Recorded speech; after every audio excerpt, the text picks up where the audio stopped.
All right, so this is Heritage Studies, and we are on Lesson 30. For Lesson 30, we are going to read from our textbooks, page 72, 73, and then we are also going to read 74.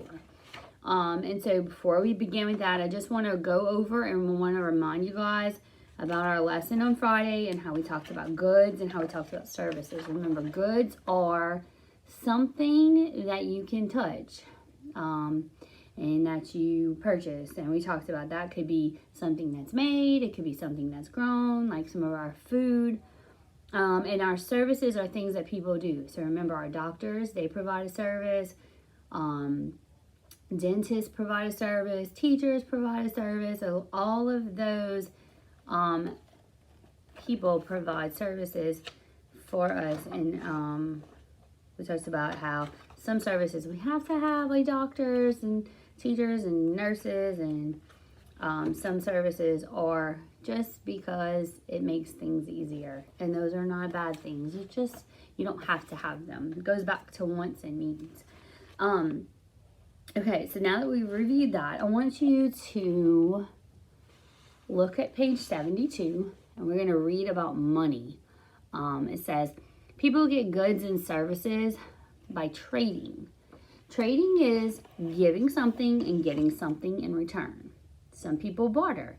They give goods or services and they get other goods or services. But most people use money to trade. They buy goods with money.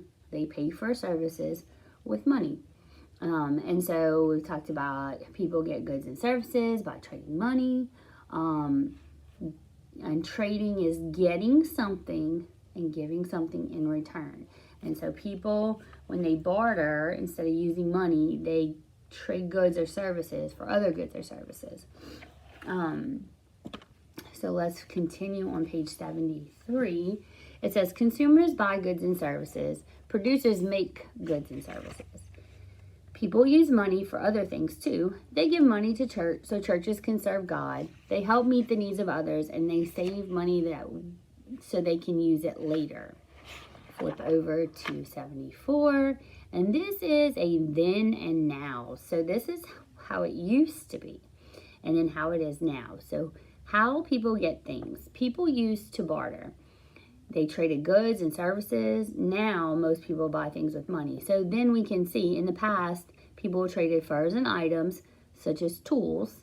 And now people use cash to buy goods at a yard sale in the picture on page 74 at the bottom. All right, so for this lesson, you are going to take your worksheet on page 67.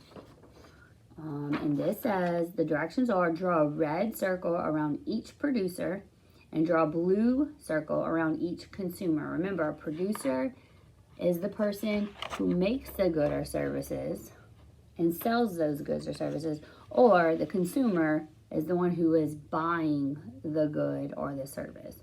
All right, so you can complete that on your own, and when you are done with that, you are done with Heritage Studies for the day.